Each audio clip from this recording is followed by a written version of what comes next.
Bom dia a todos. Primeiro, eu gostaria de me apresentar. Eu acho que eu sou uma cara nova aqui. Eu sou médica dermatologista, membro titular da Sociedade Brasileira de Dermatologia. Atualmente, eu faço mestrado na Unicamp na área de tocoginecologia. A minha tese do mestrado é justamente com o laser de Erbium 2940 para o tratamento da síndrome geniturinária em mulheres pós-câncer de mama, que são um perfil de pacientes que não podem fazer terapia de reposição hormonal.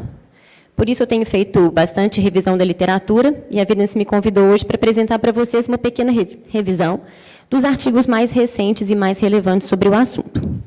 Nessa apresentação de hoje, eu vou focar mais nos sintomas de dispareunia e ressecamento vaginal, porque os sintomas de incontinência urinária teria que ser uma aula à parte, devido à extensão do assunto. Foi a partir de 2015 que começaram a ser publicados os artigos mais relevantes em revistas de mais alto impacto na área da ginecologia, como, por exemplo, a Climateric. Esse artigo, que foi realizado em Barcelona, na Espanha, trata-se de um estudo prospectivo longitudinal comparativo, onde 45 mulheres pós-menopáusicas foram submetidas à aplicação do laser de Erbium 2940, 3 sessões com intervalo de 30 dias entre elas, e comparadas com o grupo controle de 25 pacientes que fizeram uso do tratamento padrão para a síndrome geniturinária, que é o gel de estriol, 2 vezes por semana, durante 3 meses também. Nesse estudo, os autores usaram como método de comparação pré e pós o VHIS, que é um Vaginal Health Index Score. É um score de saúde vaginal, onde quanto mais baixa a pontuação, mais atrófica é a vagina da paciente. Além disso, ele também comparou a melhora em relação à dispareunia e o ressecamento vaginal. Para avaliar esses parâmetros, ele usou uma escala analógica visual, de 0 a 10, onde 0 era a ausência de sintomas e 10 era o pior sintoma que essas pacientes já tinham experimentado. Em relação ao resultado encontrado no VHIS, antes do tratamento, todas as pacientes tinham uma vagina atrófica. Quando essa pontuação é menor ou igual a 15, é considerada atrófica. Então, elas tinham em torno de 10. L1, L2 e L3 são as 3 sessões de laser e os 3 meses de aplicação do gel de estriol. Durante o tratamento, todas as pacientes de ambos os grupos tiveram melhora nesse parâmetro, mas não houve diferença estatisticamente significativa entre os 2 grupos, ou seja, durante o tratamento, o laser não foi superior ao uso do estriol.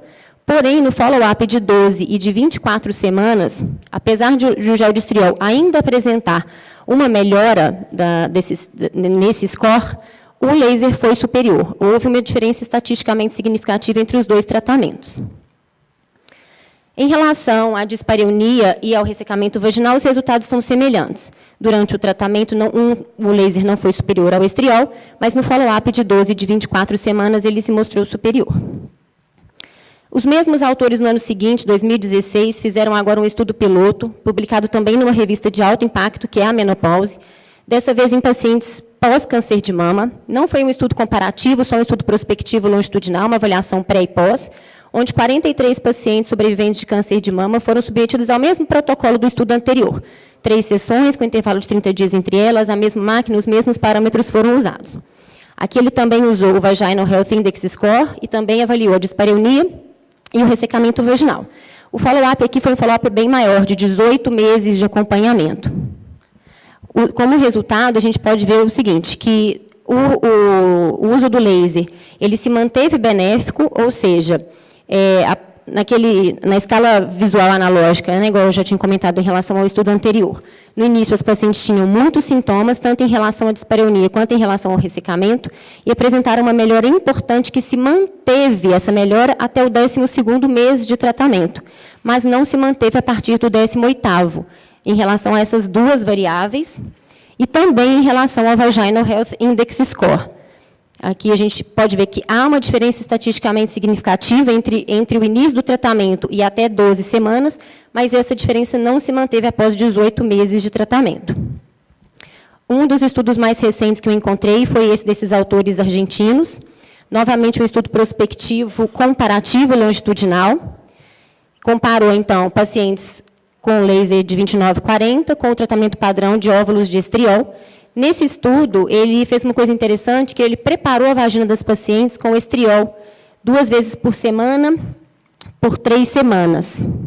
3 vezes por semana, por 2 semanas, para hidratar a mucosa vaginal, já que a gente sabe que o laser de Erbium tem uma alta afinidade pela água. E as pacientes do grupo controle usaram o gel de estriol durante 8 semanas.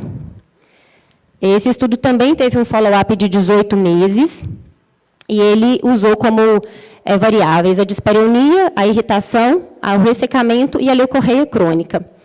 Ele usou, para avaliar o resultado, também uma escala analógica visual, que aqui variou de 0 a 3. 0 era a ausência de sintomas, 3 era o pior sintoma que essas pacientes podiam apresentar. E ele encontrou uma melhora que se manteve nesse estudo até 18 meses. Então, há uma diferença estatisticamente significativa dos resultados pré e depois de 18 meses da última sessão do laser. E também, e no grupo do estriol, ele não encontrou essa diferença. A gente observa ali que há uma diferença estatisticamente significativa só até o 6º mês, que a paciente já tinha interrompido o uso do estriol. Ela não se manteve com 12 e nem com 18 meses.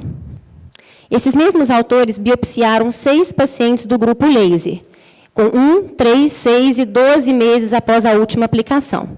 Já no primeiro mês pós-tratamento, eles já conseguem observar uma neoformação vascular. Ali, o D e F é 3, 6 e 12 meses, respectivamente. E ele observa que, mesmo após esse intervalo de tempo mais longo, ele persiste a neoangiogênese, ele conseguiu descrever também um aumento de celularidade, um aumento da papilomatose e uma hiperplasia de células da camada basal.